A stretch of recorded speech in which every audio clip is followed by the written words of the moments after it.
नमस्कार दोस्तों, PCS marathon में आपका स्वागत है। आई होप आप सभी लोग ही बहुत ही अच्छे होंगे और अपने अपने प्रिपरेशन में लगे हुए होंगे। ये जो मैं इनिशिएटिव चला रहा हूँ बिहार दरोगा 2025 के लिए, उस सीरीज का ये 5वां वीडियो है। इसमें क्या है कि फुल रिवीजन होता है, आपका लेवल की जांच होती है। आप खुद ही करते हैं, test yourself in 10-15 question के माध्यम से। ये बाइलिंगुअल है, हिंदी इंग्लिश दोनों में दिया हुआ है। तो इस वीडियो में हम हिस्ट्री, इतिहास से रिलेटेड क्वेश्चन देखेंगे। और आज बिहार दरोगा प्रोहिबिशन का नोटिफिकेशन भी आ गया है 28 पोस्ट के लिए। तो जो बिहार दरोगा एस्पिरेंट है तो वो लोग इसका फॉर्म भर दीजिएगा। भले ही 28 पोस्ट है, लेकिन आप ये भर दीजिएगा तो आप उतने ही डेडिकेटेड से मोटिवेटेड होकर पढ़ाई कीजिएगा बिहार दरोगा के लिए। क्योंकि अब आने वाले टाइम में मुझे लग रहा है मार्च में आ ही जाएगा बिहार दरोगा का भी नोटिफिकेशन। तो अच्छे से लगे रहिए। तो इसमें हिस्ट्री का हम क्वेश्चन देखेंगे और आप अपना लेवल टेस्ट कर सकते हैं कि आप किस पानी में हैं, आपका तैयारी प्रिपरेशन कैसा चल रहा है इन क्वेश्चन के माध्यम से। तो चलिए शुरू करते हैं। पहला क्वेश्चन है, consider the following events in Indian freedom movement. भारतीय स्वतंत्रता आंदोलन में निम्नलिखित घटनाओं पर विचार करें। ये 4 घटनाएं दिया हुआ है, इसको क्रोनोलॉजी ऑर्डर में आपको सजाना है। पहला है सिंह सभा मूवमेंट, सिंह सभा आंदोलन। क्विट इंडिया मूवमेंट, भारत छोड़ो आंदोलन। तीसरा है दांडी मार्च। चौथा है गुरुद्वारा रिफॉर्म मूवमेंट, गुरुद्वारा सुधार आंदोलन। तो इसमें आपको देखना होगा कि कब कब हुआ था, ये डेट याद रहेगा, सन किस ईयर में हुआ था, तभी आप ये बता सकते हैं। तो इसमें आपको बताना है which of the following is correct chronological sequence of these event. निम्नलिखित में से कौन सा इन घटनाओं का सही कालानुक्रमिक क्रम है। पहला ऑप्शन है 1432, दूसरा है 4123, तीसरा है 2341 और चौथा है 3214। तो आपको बताना है। अब इसमें आपका टेस्ट होगा कि आपने हिस्ट्री पर पढ़ा है, मॉडर्न हिस्ट्री, आधुनिक भारत। तो आपको ईयर्स याद है कि नहीं, किस ईयर में कौन कौन सा मूवमेंट हुआ, ये आप अपना याद कर सकते हैं। अगर इसमें आपको एक दो भी डाउट हो तो आप ज़रूर वो जाके अपना नोट्स या लूसेंट या जो भी बुक से आप पढ़ रहे हैं उसको ज़रूर एक बार रिवाइज कीजिए कि कब कब क्या हुआ था हिस्ट्री में। तो ये बताइए पहला, दूसरा, तीसरा, चौथा कब कब हुआ था, कौन सा आंसर सही होगा। आप कमेंट बॉक्स में कमेंट कर सकते हैं। वीडियो को पॉज करके, वीडियो को रोक करके आप अपना आंसर कर सकते हैं, या आपने कॉपी पेन निकाल कर कॉपी पे या अपने मन में आंसर कर सकते हैं। ऑनेस्ट रहिएगा अपने प्रति, तभी आपका बिहार दरोगा निकलेगा। क्योंकि यहाँ पे केवल प्रीलिम्स की बात नहीं हो रही है, यहाँ पे मेंस और मेरिट की बात हो रही है। प्रीलिम्स आसानी से हो जाता है, लेकिन मेंस और मेरिट में आने के लिए आपको मेहनत करना पड़ेगा अच्छे से, कि ज़्यादा क्वेश्चन आपका सही हो। तुक्का भी मारे तो कम से कम वो भी सही हो, तो आप आगे निकल जाइएगा। बताइए कौन सा होगा। तो इसमें जो आंसर होगा पहला, सिंह सभा मूवमेंट, ये कब हुआ था, ये हुआ था 1870 में। क्विट इंडिया मूवमेंट, भारत छोड़ो आंदोलन कब हुआ था, ये 1942 में हुआ था। दांडी मार्च ये कब हुआ था, ये 1930 में हुआ था। और गुरुद्वारा रिफॉर्म मूवमेंट, गुरुद्वारा सुधार आंदोलन, ये हुआ था 1920 में। तो क्रोनोलॉजिकल ऑर्डर में क्या हो जाएगा, सबसे पहले आएगा पहला, फिर चौथा आएगा, फिर तीसरा, फिर दूसरा, 1432। तो ये 1432 पहला इसका आंसर हो जाएगा ये। दूसरा क्वेश्चन देखते हैं कि Mir Jafar was declared the nawab of Bengal for the second time in which year.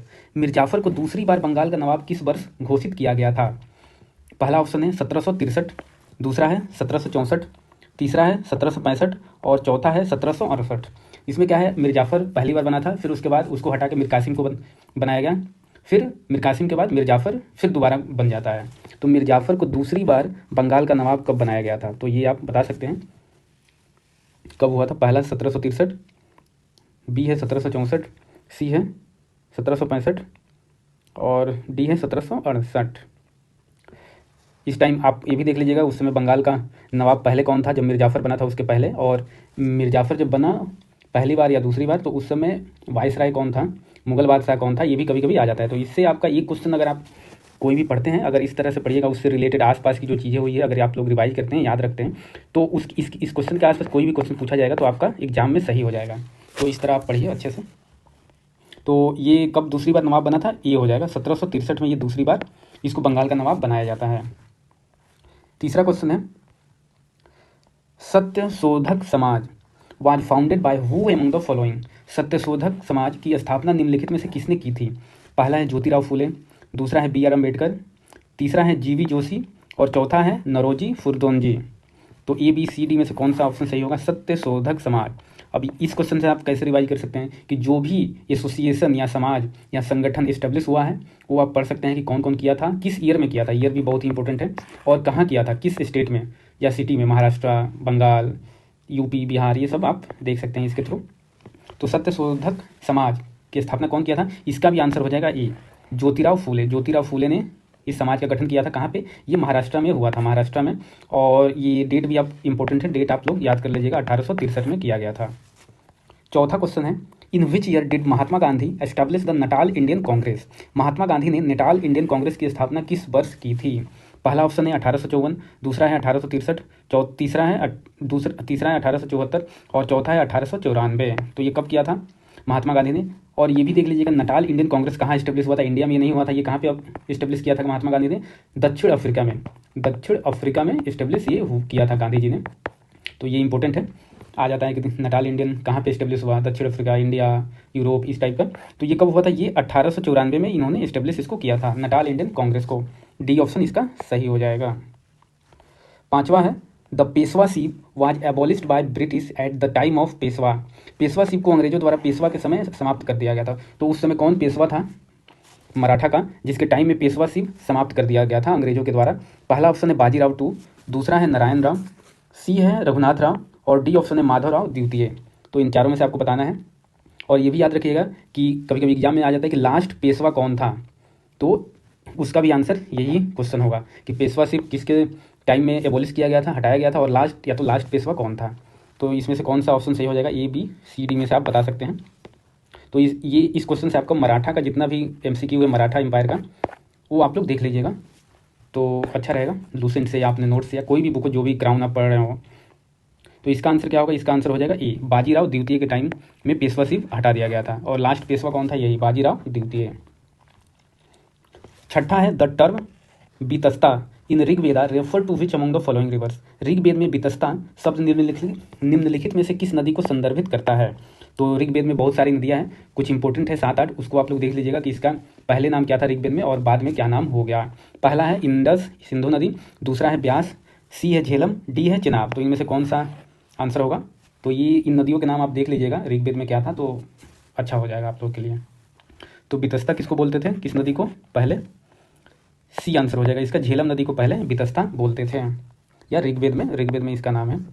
सातवां क्वेश्चन है, where was the capital of Surasena located? Surasena की राजधानी कहाँ स्थित थी? महाजनपद पीरियड आप लोग पढ़े होंगे, कितने जनपद थे महाजनपद? 16 महाजनपद से। तो उनमें से आपको बताना है, उसमें से एक सूरसेन भी था, उसका कैपिटल कहाँ था, राजधानी कहाँ था?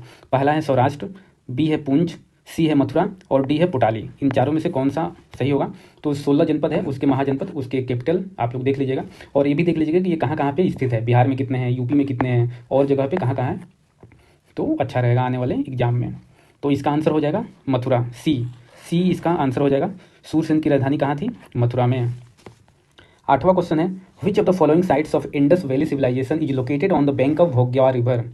सिंधु घाटी सभ्यता का निम्नलिखित में से कौन सा स्थल भोगवा नदी के तट पर स्थित है? तो भोगवा नदी के तट पर इंडस साइट कौन था, उसका नाम आपको बताना है। तो इंडस वैली सिविलाइजेशन, इसके थ्रू आपका रिवीजन हो जाएगा कि कौन सा साइट किस नदी के किनारे था, किस राज्य में था उस समय, और उस खननकर्ता उस समय पहले कौन थे इनके। तो ये भी आप लोग याद रखिएगा।